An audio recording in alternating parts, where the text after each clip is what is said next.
بے شک فیصلے کا دن مقرر ہے، جس دن سور پھونکا جائے گا تو تم لوگ فوج در فوج موجود ہوگے، اور آسمان کھولا جائے گا تو اس میں دروازے ہو جائیں گے، اور پہاڑ چلائے جائیں گے تو وہ ریت ہو کر رہ جائیں گے۔ بے شک دوزخ گھات میں ہے، یعنی سرکشوں کے لیے کہ ان کا وہی ٹھکانہ ہے، اس میں وہ صدیوں پڑے رہیں گے۔ وہاں نہ ٹھنڈک کا مزہ چکھیں گے، نہ کچھ پینا نصیب ہوگا مگر کھولتا پانی اور بدبودار پیپ۔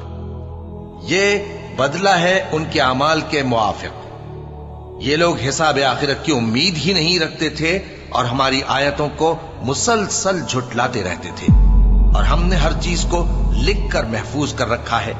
سو اب مزہ چکھو، ہم تم پر عذاب ہی بڑھاتے جائیں گے۔